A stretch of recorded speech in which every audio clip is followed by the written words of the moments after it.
Hello, hello. Welcome to my home.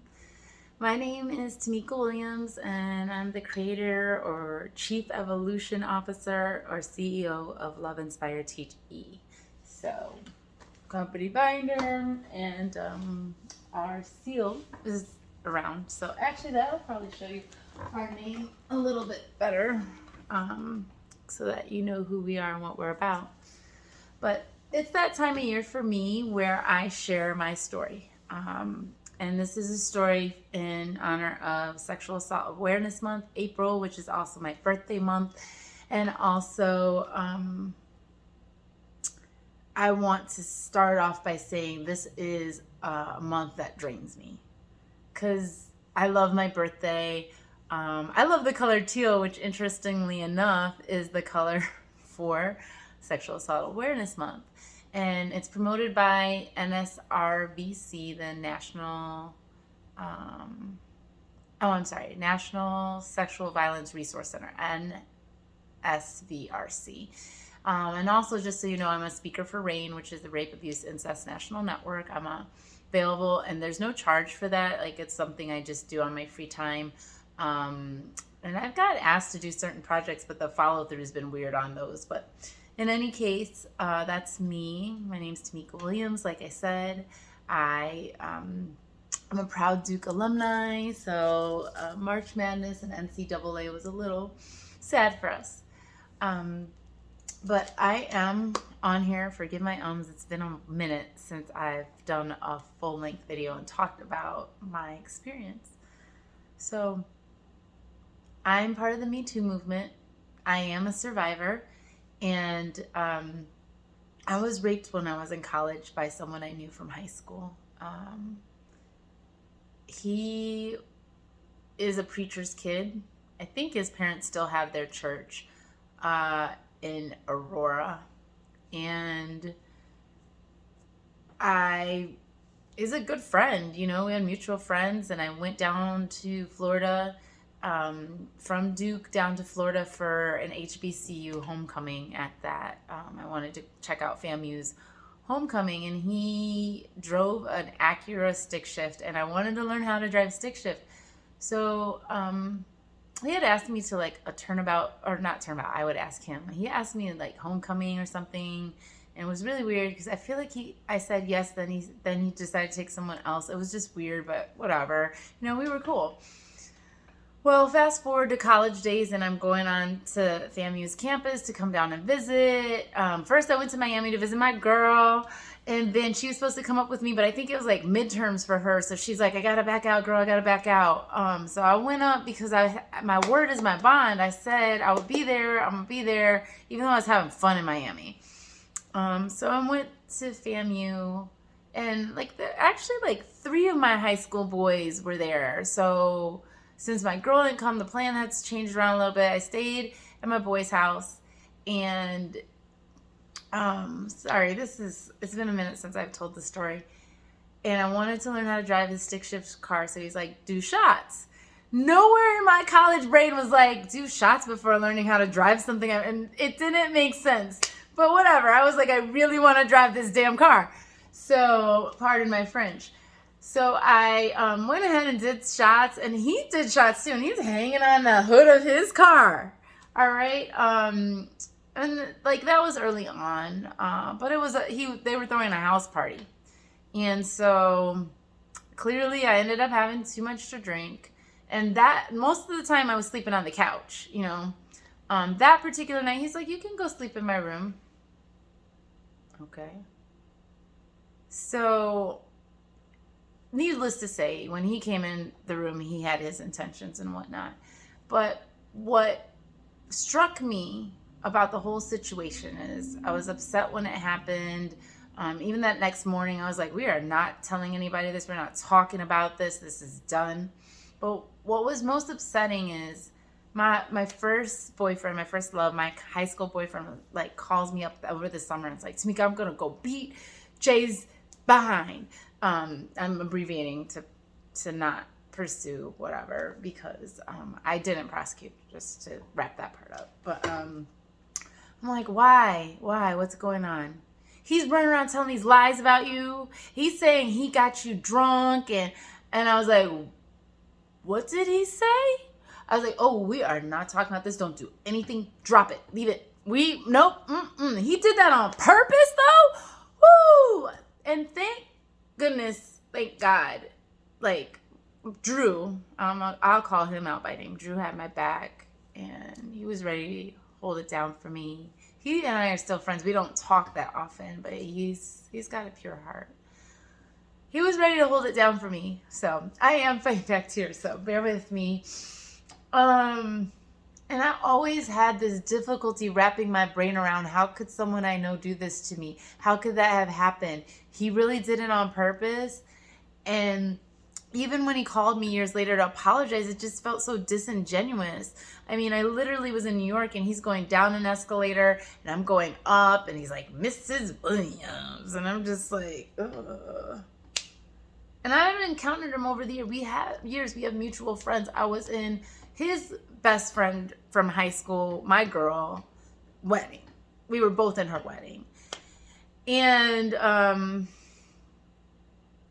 we're in her wedding. And they weren't sure if he was coming, actually. I felt like very last minute, like he popped up. He ended up being the usher person who rolls out the runner. And I was a bridesmaid. So, you know, whatever. I'm there for somebody's celebration, so I'm gonna make it work. And then what ended up happening is at the reception, like, I found myself skirting the room. Like, I couldn't even deal with it. But I still wasn't calling it rape then. So it wasn't until I was planning my own wedding and things were not going well. My ex-fiance did not have my back. My parents never had their own wedding. Everything's falling apart around me. And my parents were actually separated, but I felt like as my own relationship and engagement was falling apart, they got stronger. And that was disappointing. But I had to do a lot of therapy.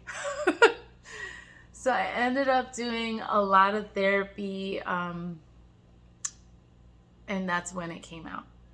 And that's when my dad, who, if you know me, my last name is Williams, and the '05 White Sox was a celebration, but it was stressful.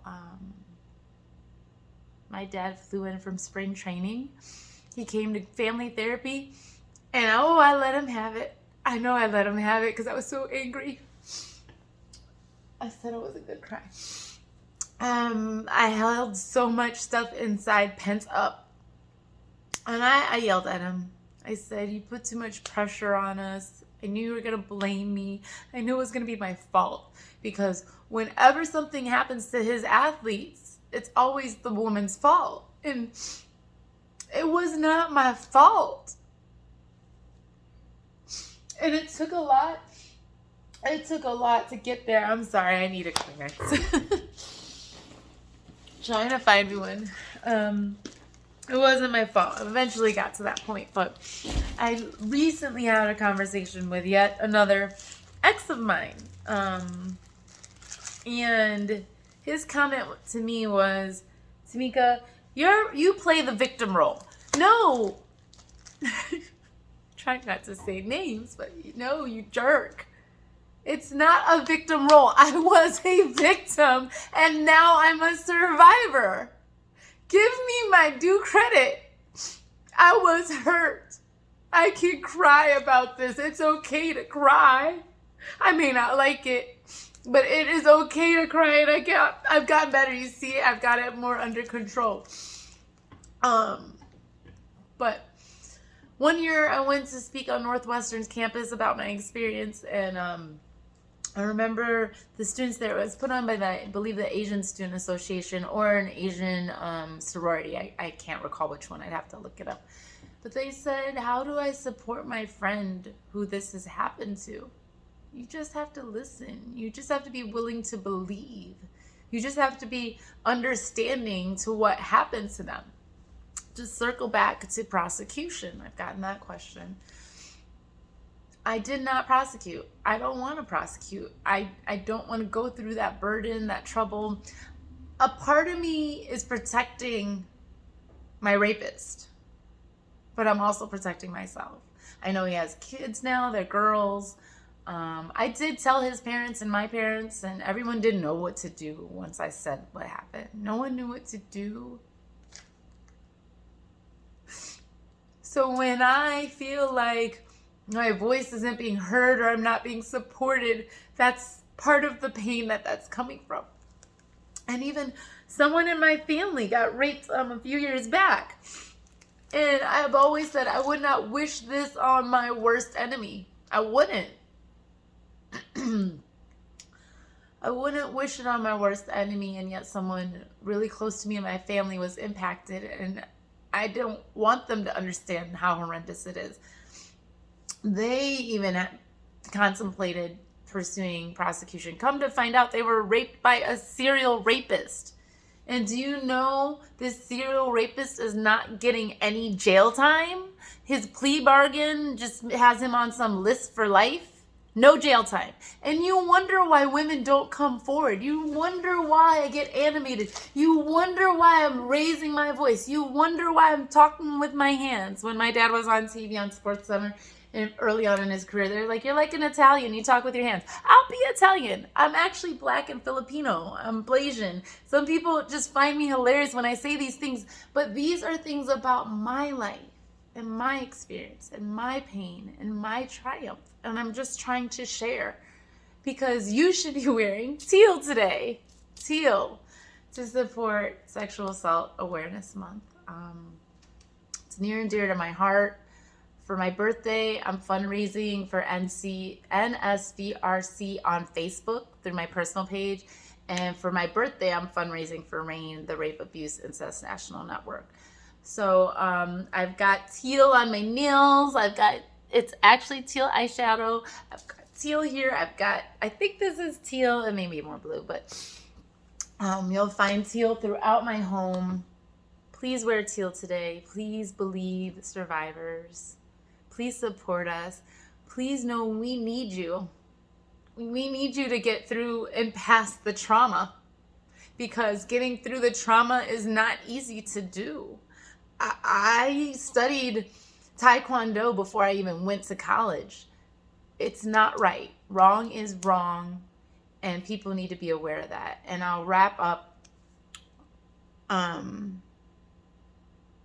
with just saying this.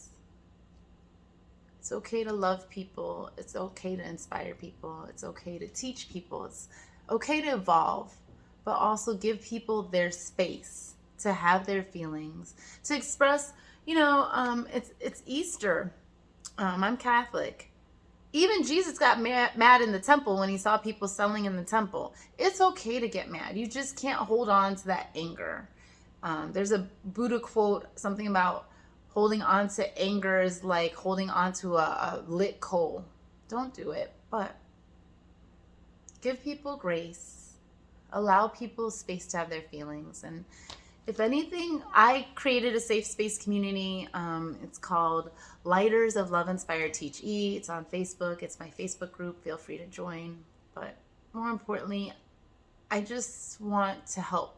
I'm not here to really say someone has to do one thing or another. If you join, you join. If you don't, you don't. Not my purpose. My purpose is to spread light, which is love, inspire, teach, evolve. And I hope that this was of value to someone, and that if you're hurting, use the resources available to you. Lean on your network. Lean on your friends. You'll see on my little idea board, some of that has changed, but some have been up here for a while. But one of them is about the top 5 myths about coaching versus therapy. I did both. I really wish I could have afforded and started coaching sooner than I did therapy. But that's another topic about, healthcare and the insurance companies. I used to work as an admissions and intake manager for long-term care. The way your medical record gets flagged, I just have some very strong feelings on that as well. But we'll save that for another day. Thank you guys for listening. I really appreciate you. I'm proud of me because I didn't mess up my makeup that bad. Mwah. Love and light. Have a great day.